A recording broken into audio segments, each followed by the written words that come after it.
Hello everyone.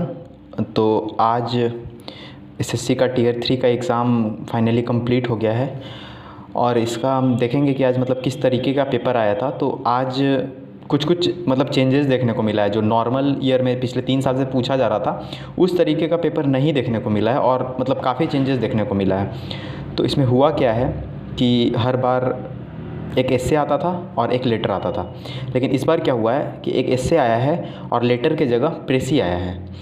तो प्रेसी आया है मतलब जिसके लिए लोग काफ़ी तैयार नहीं थे। तो देखते हैं कि जो एस्से आया था, तो एस्से का जो टॉपिक था वो टॉपिक था importance of environmental impact assessment in India, और इसको हिंदी में बोले तो भारत में पर्यावरण आकलन के प्रभाव के महत्व। तो ये जो टॉपिक है इसको काफ़ी लोगों ने मिसअंडरस्टूड कर लिया।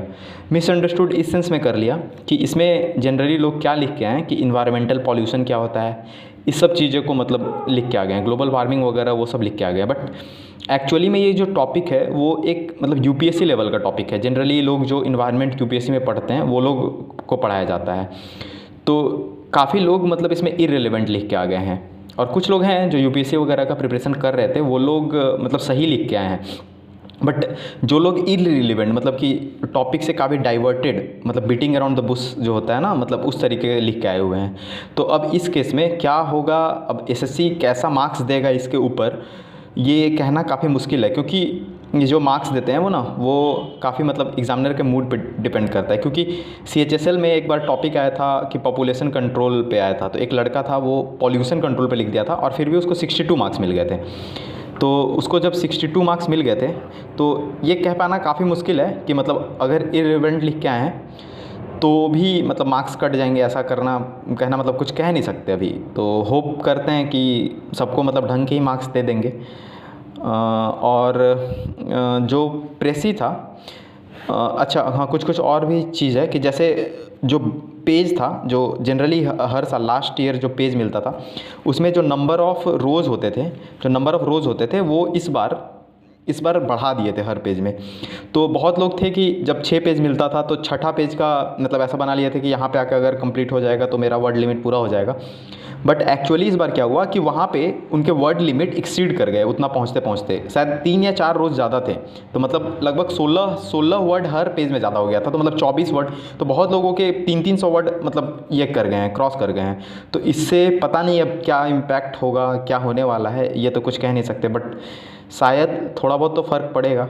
और जो प्रेसी है उसका जो टॉपिक था वो कुछ ऑरेटर से रिलेटेड था। उसमें दिया हुआ था कि जब हम कहीं पे भी पब्लिक स्पीकिंग करने जाते हैं तो नर्वस होते हैं, और नर्वस होना मतलब ऑब्वियस सा बात है हमारा, और नर्वस होते हैं तो मतलब एक तरह से अच्छी बात है। उसके बाद दिया था कि जो लोग होते हैं, जो ऑडियंस सुनते हैं, वो हमारे से कनेक्ट कर पाते हैं। और फिर दिया था कि अगर हम ओवर कॉन्फिडेंट हो जाते हैं तो जो हमारे ऑडियंस है वो मतलब अपने बीच का नहीं समझते हैं, और जो क्वेश्चन आंसर का सेशन होता है उसमें मतलब हम लोगों से मतलब उतना इंटरेक्शन नहीं हो पाता, कुछ इस तरीके का था। तो वो प्रेसी था।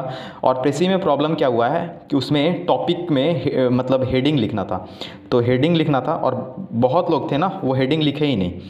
हेडिंग नहीं लिखे तो उसे आई गेस मार्क्स तो कटना चाहिए, क्योंकि उसमें पूरी तरीके से मेंशन किया हुआ था कि गिव अ प्रॉपर हेडिंग। तो उसमें तो मार्क्स आई थिंक कटेंगे जो भी नहीं लिखे हैं।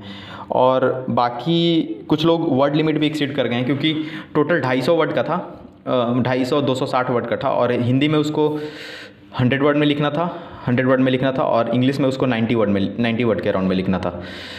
तो इसमें वर्ड लिमिट को काफ़ी मतलब इंपॉर्टेंस होता है, क्योंकि प्रेसी का मतलब ही है संक्षेपण। तो उसको आपको शॉर्ट में लिखना है, ये नहीं कि पूरी तरीके से मतलब उसी को छाप देना है। तो अगर वो कोई किया है तो हो सकता है थोड़े बहुत मार्क्स कट जाएं। बाकी अब तो एसएससी के ऊपर ही है कैसे मार्क्स देते हैं। और इसके बाद आता है कि ये अभी जैसे मतलब इम्पोर्टेंस क्या रहा है इस बार। तो इस बार का जो टीयर 3 है ना वो गेम चेंजर होने वाला है। और क्यों होने वाला है, क्योंकि जिस तरीके से इस बार का एनालिसिस आ रहा है, जिस तरह से इंग्लिश का और मैथ्स का लेवल था, मतलब जैसे मैथ्स का लेवल काफ़ी डिफरेंस था, तो नॉर्मलाइज में लोगों के काफ़ी मार्क्स बढ़ने वाले हैं। और इंग्लिश में भी लेवल काफ़ी ईजी था तो लोग काफ़ी हाई स्कोर करने वाले हैं, तो लोगों के मार्क्स में डिफरेंस जो है ना वो काफ़ी कम होंगे। मतलब जो अच्छे ढंग से प्रिपेयर किया है उन लोगों के मार्क्स में डिफरेंस है ना काफ़ी कम होंगे। तो उस केस में ये जो टियर 3 का मार्क्स है ना, ये टियर 3 का मार्क्स ये काफ़ी इंपॉर्टेंट होने वाला है। अगर किसी को 10-15 मार्क्स भी एक्स्ट्रा मिल जाते हैं ना तो वो मतलब बहुत मेजर डिफरेंस क्रिएट कर सकता है। मतलब आपका सिलेक्शन होने पे आप सोच रहे हो और अगर आपको 15 मार्क्स एक्स्ट्रा मिल जाए तो हो सकता है कि आप एक मतलब 2800 या 4200 ग्रेड पे के पोस्ट पर पहुंच जाओ। तो ये काफ़ी मतलब इस बार गेम चेंजर होने वाला है। तो यही है। और एक चीज़ है कि जैसे अभी एसएससी भी ना थोड़ा बहुत अनप्रिडिक्टेबल हो गया है, क्योंकि पिछले 3 सालों से जिस तरीके से लेटर आ रहा था तो लोग सोच रहे थे ना कि इस बार भी लेटर ही आएगा। लोग काफ़ी फॉर्मल और इनफॉर्मल प्रैक्टिस करके गए थे, बट एक्चुअली में क्या हुआ कि प्रेस ही आ गया। और ये कोई नया चीज़ नहीं है, क्योंकि एसएससी ने अपने जो सिलेबस दिया है उसमें पूरी तरीके से मेंशन कर दिया है कि प्रेस ही आ सकता है, नोटिस आ सकता है, कुछ भी आ सकता है। तो नेक्स्ट टाइम के एस्पिरेंट के लिए मतलब नेक्स्ट टाइम जो भी अपीयर होंगे तो उनके लिए यही रहेगा कि आप हर चीज़ का एटलीस्ट उसका जो फॉर्मेट होता है वो एटलीस्ट देख लें, फॉर्मेट ज़रूर देख लें। तो मतलब ये तो बोलेंगे कि फॉर्मेट मस्ट है उसके बाद, क्योंकि फॉर्मेट पे काफ़ी मार्क्स होते हैं। तो यही है। और होप करते हैं कि देखते हैं मतलब रिज़ल्ट कब आता है, कब फाइनल आंसर की आता है। तो यही था आज का वीडियो। और पिछले वीडियो में इतना सारा मतलब सपोर्ट मिला, इतना ज़्यादा व्यू आ गया। मैं तो बस ऐसे ही बनाया था वीडियो, मतलब देख रहा था कि क्या मतलब जो मेरा व्यू था वो रखा था, बट इतने लोगों ने देखा, जितने लोगों ने कमेंट किया उन लोगों को थैंक यू। और होप करता हूँ कि अगर आप लोगों का सपोर्ट रहा तो और भी वीडियो बनाते रहेंगे। So good bye, take care.